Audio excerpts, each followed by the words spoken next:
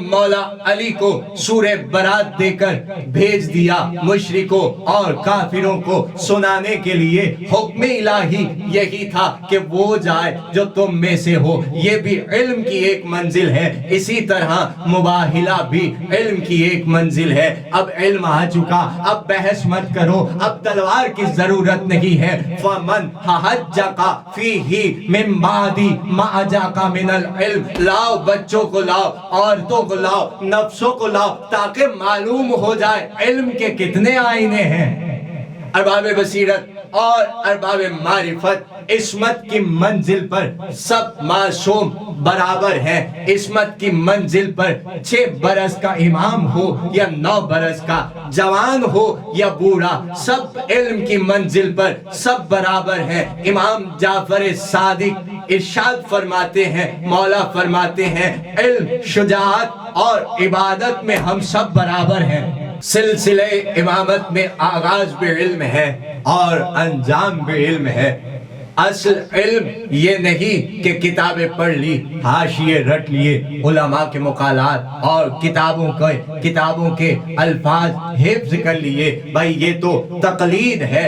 اصل علم یہ ہے کہ آپ کا قلب روشن ہو جائے، تحقیق اور ریسرچ میں اضافہ ہو جائے، نفس مطمئن ہو جائے، آئینہ دل میں نور پیدا ہو جائے۔ بھائی رسول اللہ نے فرمایا کہ علم وہ نور ہے کہ اللہ جس قلب میں چاہتا ہے یہ نور ڈال کر اس قلب کو روشن کر دیتا ہے۔ بھئی کتنا کم بخت ہے یہ انسان کہ اپنی مادیت کے لیے دولت کا انتظام کرتا ہے اور اپنی روح کے لیے علم کا انتظام نہیں کرتا۔ مولا علی فرماتے ہیں کہ ہم اس پر خوش ہیں کہ ہمارے دشمن کو مال ملا اور ہم کو علم ملا، اس لیے کہ مال ان قریب ختم ہو جائے گا اور علم ہمیشہ باقی رہے گا۔ بھئی مسلمان مسجدیں بنا رہا ہے اور نمازوں کی تبلیغ کر رہا ہے اور بہت اچھی بات ہے، کرنی بھی چاہیے، لیکن رسول اللہ کے اس فرمان پر غور کیجئے۔ میرے رسول نے فرمایا،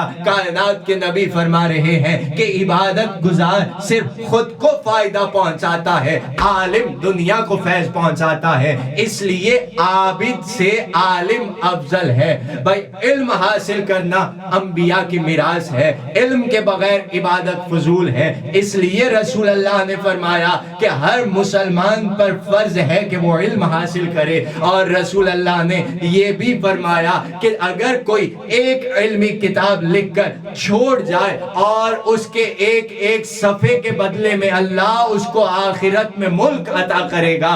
اور رسول اللہ کی یہ حدیث تمہیں یاد ہوگی، رسول نے فرمایا کہ اگر کوئی عالم ہو جس سے عوام کو فائدہ ہے وہ 70,000 عابدوں سے افضل ہے۔ اس سے بڑھ کر اور علم کی فضیلت کیا ہو سکتی ہے؟ بھائی مولا علی کے خدمت میں 10 آدمی آئے اور کہنے لگے، یا علی ہم کو ایک سوال ہے، آپ باب شہر علم ہے، آپ ایک سوال کا جواب دیجئے، مگر ہم 10 لوگ ہیں اور 10 جواب چاہیے۔ مولا علی نے انہیں 10 جواب الگ الگ دیے۔ سوال یہ تھا کہ علم بہتر ہے یا دولت بہتر ہے؟ تو مولا نے فرمایا کہ سنو، مال سے علم بہتر ہے، اس لیے کہ مال فرعون، نمرود، شداد اور قارون کی میراث ہے، علم انبیاء کی میراث ہے۔ بھئی مال خرچ کرنے سے کم ہو جاتا ہے، علم خرچ کرنے سے بڑھ جاتا ہے۔ تو مال کی حفاظت کرتا ہے، علم تیری حفاظت کرتا ہے۔ مالدار کنجوس ہوتا ہے، علم رکھنے والا سخی ہوتا ہے۔ مال جس کے پاس زیادہ ہوتا ہے لوگ اس سے دشمنی کرتے ہیں، لیکن علم جس کے پاس زیادہ ہوتا ہے لوگ اس سے محبت کرتے ہیں۔ مال رکھنے سے خراب ہو جاتا ہے اور علم کی چمک پرانی ہو کر نکھرتی ہے۔ مال ہمیشہ قیامت کے دن مال کا حساب لیا جائے گا، لیکن علم کا کوئی حساب نہیں ہوگا۔ مال قلب میں سیاہی پیدا کر دیتا ہے اور علم قلب کو روشن کر دیتا ہے۔ مولا علی نے یہ سارے جواب دینے کے بعد فرمایا، ارے سنو، تم قیامت تک یہی ایک سوال مجھ سے کرتے رہو، اسی ایک سوال کا جواب ہر بار الگ الگ دیتا رہوں گا۔ ارباب بصیرت ایک اور حدیث سنتے چلو میرے مولا علی کی۔ میرے مولا فرماتے فرماتے ہیں کہ علم سیکھنا، سکھانا اور سکھانے والے کے رتبے کو امیر کائنات کس طرح سے بیان کرتے ہیں۔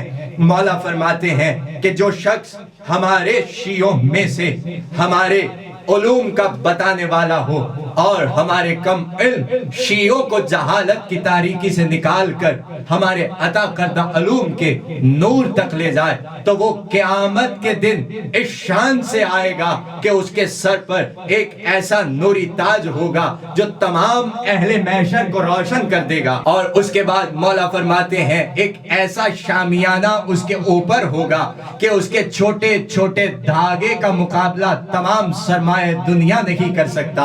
پھر ایک منادی ندا کرے گا کہ اے بندگان خدا، جس شخص کو بھی اس عالم نے جہالت کی حیرانی سے نکالا ہے وہ اس کے نور کے ساتھ لپٹ جائے تاکہ یہ محشر کی تاریکی اور حیرانی سے اس کو نکال کر جنت تک لے جائے۔ اس کے بعد مولا علی فرماتے ہیں کہ جب عالم قبر میں جائے گا تو عالم کو جب فرشتے یہ سوال کریں گے کہ بتا تیرا امام کون ہے، تیرا کتاب کیا ہے، تیرا رب کون ہے، تیرا نبی کون ہے، تو عالم خاموش رہے گا۔ مولا فرماتے ہیں عالم کی جگہ خود خدا بولے گا اور کہے گا کہ تیرا خدا اللہ ہے، تیرا کتاب قرآن ہے، تیرا کعبہ قبلہ ہے، تیرا نبی محمد ہے، تیرا امام علی ہے۔ ارباب بصیرت، کیا کسی کی اتنی فضیلت بیان کی گئی؟ اور اگر کی گئی تو پھر سمجھنا چاہیے کہ آخر علم حاصل کرنا